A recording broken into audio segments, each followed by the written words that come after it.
آج کل ہمارے معاشرہ کے اندر بے پردگی بہت زیادہ ہو چکی ہے۔ بازاروں کے اندر جائیں، شہروں کے اندر جائیں، مارکیٹ میں جائیں، جہاں بھی جائیں بے پردگی بہت زیادہ ہوتی ہے، حتیٰ کہ دیہاتوں میں بھی۔ عام طور پر لوگ سمجھتے ہیں کہ شاید غیر عورت جس کے ساتھ کوئی تعلق نہ ہو اس سے پردہ کرنا ضروری ہے، حالانکہ قرآن مجید نے صاف واضح ارشاد فرمایا ہے کہ کن کن عورتوں سے پردہ کرنا واجب ہے۔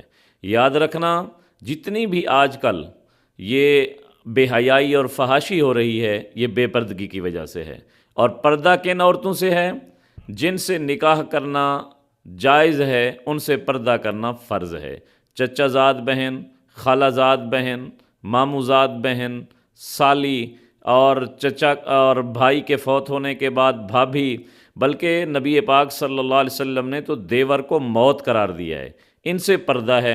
لیکن آج پورے آپ کھنگال کر دیکھ لیں، محلوں کو، دیہاتوں کو، شہروں کو، چچا زاد، خالہ زاد، ماموں زاد سے پردہ ہی کوئی نہیں کرتا، جس سے بے حیائی فحاشی عام ہو رہی ہے، پھیل رہی ہے۔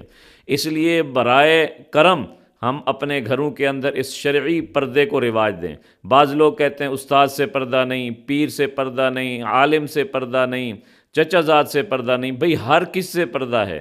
جب اللہ پاک نے قرآن مجید میں نبی پاک صلی اللہ علیہ وسلم کو ارشاد فرمایا، یا ایھا النبی قل لازواجک وبناتک ونساء المؤمنین، اے نبی اپنی بیویوں کو کہہ دے، اپنی بیٹیوں کو کہہ دے، مومنین کی عورتوں کو کہہ دے، یدنین علیہن من جلابیبہن، جب گھروں سے نکلا کریں تو اپنے پورے جسم پر چادر جھکا لیا کریں۔